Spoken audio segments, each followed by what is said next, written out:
be stingy. We are called to care about those who are oppressed. We are called to put aside our covetousness. We are called to be a holy people. So what does it mean to be holy? In preparation for today and reading over the Leviticus, one of the things that I realized is that we were reading part of the holiness code. We were reading what it means and what it requires to be holy. And if you read those passages and you listen to them carefully, it has to do with how we treat others. Do not harvest the entirety of your fields right up to the very edge. Don't go through your vineyard a second time to glean everything off of the branches. And don't be so stingy as to go out and also pick up all the little berries and all the little grapes that have fallen on the ground. Those are for the poor, those who don't have the ability or the opportunity to receive any other way.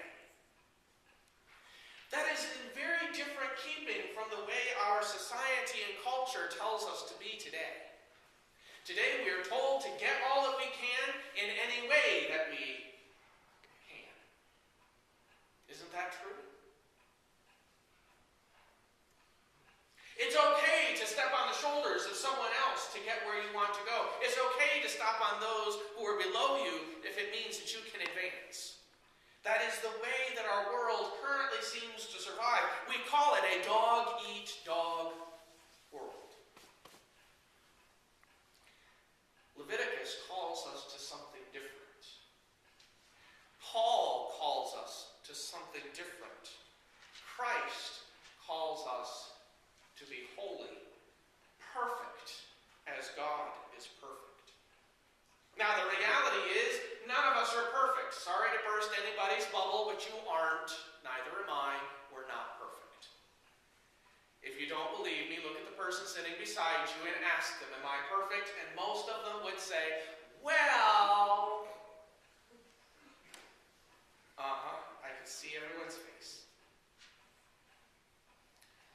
What does it mean to be holy? Leviticus calls us to be careful with how we utilize our time, how we utilize our resources, and how we treat others. That is the mark of a person who is holy. Being stingy is not holy. Being willing to slander other people is not holy. Being unwilling to help others in need is not holy. So what is? Holiness begins with one's treatment of poor people. Being a grasping, covetous, and stingy personality does not lend itself to being a holy person. Holiness demands that we honor one another's possessions, that we honor each other with integrity, and that we deal with one another honestly and forthrightly. Holy people refuse to steal, lie, or swear by God, this is the truth, when we know very well that it isn't. It's a principle of being. You are called a holy people. How many of you have ever told an untruth? If you want me to put it another way, how many of you have ever lied? How many of you can even say that you have lied recently? By the way, white lies are still lies. So I'll ask the question again. How many of you have lied recently? If we are a holy people, we shouldn't be lying. Well, then what about that wonderful phrase, if you don't have anything nice to say, don't say anything at all? Well, did you hear what it said? If you don't have anything nice to say nothing at all. Lying doesn't get us anywhere but in trouble. But here is the next part of what we have in holiness. it's not just about lying. It's not just about making sure that we leave enough for others to have what they need to survive. It's not just making sure that we offer some of the excess of what we have so that others can survive. It also touches on, and we've even lifted this one up in our prayer a couple of times today, it even deals with bullying. Do not put stumbling blocks in front of the blind. Do not make fun of the deaf. Do not put down those who are different from you. It's a little hard to do sometimes. Isn't it much easier to make fun? I mean, let's be honest. How many of us have ever heard a joke that we knew wasn't right, but we laughed at it anyway?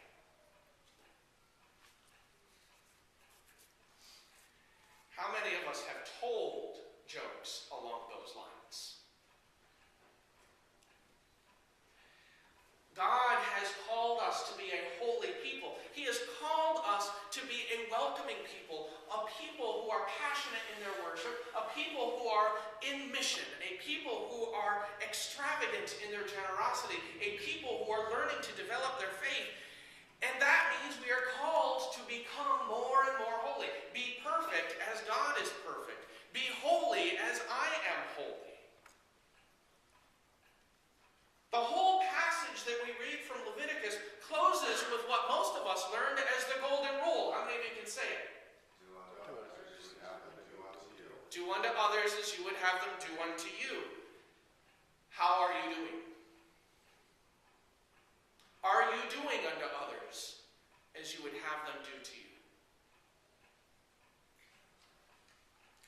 Holiness is something that we cannot regard as an optional part of our faith and believer's lifestyle. Matthew 5:43 tells us that the need to be holy as God is holy is of the same importance from the Old Testament as it is in Jesus' time. Not only did the Old Testament tell us to be holy as God is holy, but Jesus says that we need to be perfect as God is perfect. Another way of translating that is, be holy as our God is holy. If it was important enough in the Old Testament that Jesus repeats it for us in the New Testament, then we have no choice but to obey. Paul even goes so far when he writes to other people in his letters, talks about being a person who strives for perfection. If this is so important, then we have to realize that being holy, understanding what it means to lift up the importance of others, to support others, to build one another up, is part of being holy, is not an option. However, when we talk about holiness, we have a tendency to make fun of it. We make it into a caricature. How many of you have ever heard the song, The Mississippi Squirrel Revival? A couple of hands. There's one line in there. Well, maybe I ought to go back just a second.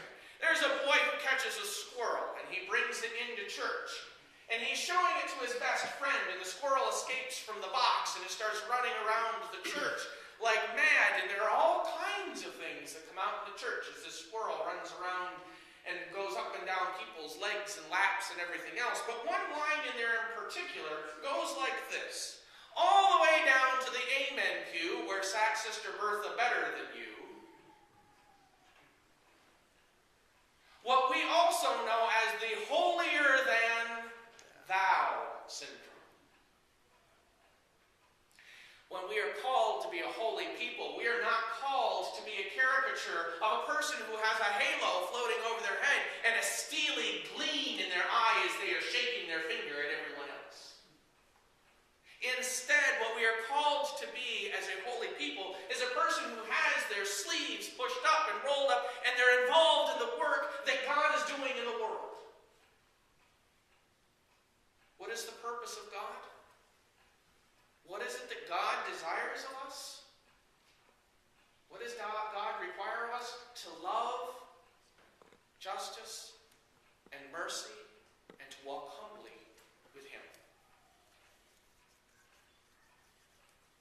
So if we want to be holy, we need to be doing more than handing out Sunday school tracts and little pieces of paper with with scripture verses on them. We need to be more than that. We need to be involved in the community that God has called us to serve. But the only way that we can do that is to know where our foundation is. Where is it that we get the strength to go out into the community? Where is it that our belief system gets strengthened and renewed from? That comes from where? Who are you called? Christian, right? We are followers of Christ. The only true foundation for our faith is in Jesus Christ. Paul states that in his preaching, he planted. You find this earlier in 1 Corinthians. He was planting seeds, which reflects upon the scriptures that record Jesus' parables of sowing and reaping, the vines and the growing of faith and the producing of fruit. Paul then moves on to say there's more to it than that. I have built a foundation, and my foundation is Jesus Christ.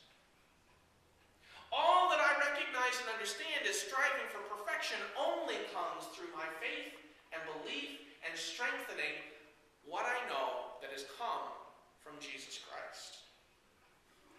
We are called to be a holy people. Who is the only perfect holy person to have walked this earth? Christ. So what better foundation to build upon? But Paul goes on to state that it's more than that. He has laid a foundation for others in the churches that he has gone and served, and that foundation is Jesus Christ. But the continued building of faith into a temple of God, which is what we are as individuals, is what we build upon that foundation. The life that we construct is built upon Jesus Christ. So my question is, are you a temple? Are you a holy temple?